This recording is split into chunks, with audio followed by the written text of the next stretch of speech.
موافق تنسى كل العلم اللي اتعلمته في المدرسة وتاخد $1,000,000؟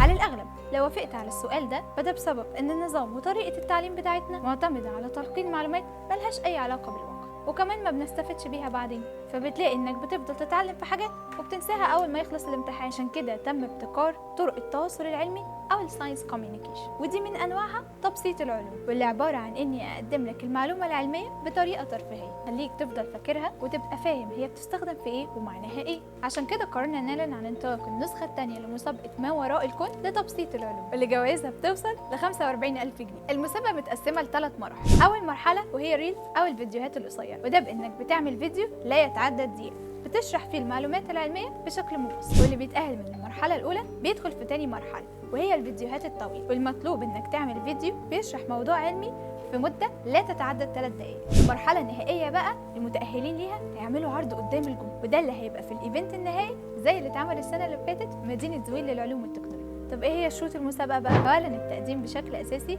متاح لطلبة الجامعات في مختلف المجالات، وكمان لطلاب ثانوي، وكمان في تراك منفصل للأطفال للي أقل من المراحل دي. تقدر تشارك لوحدك أو بفريق متكون من 4 أفراد بحد أقصى. مستني ايه؟ الحق قدم دلوقتي قبل الديدلاين، لأن محدش هيقدر يقدم بعد التاريخ ده. في النهاية ما تنساش تتابعنا عشان يوصلك كل جديد.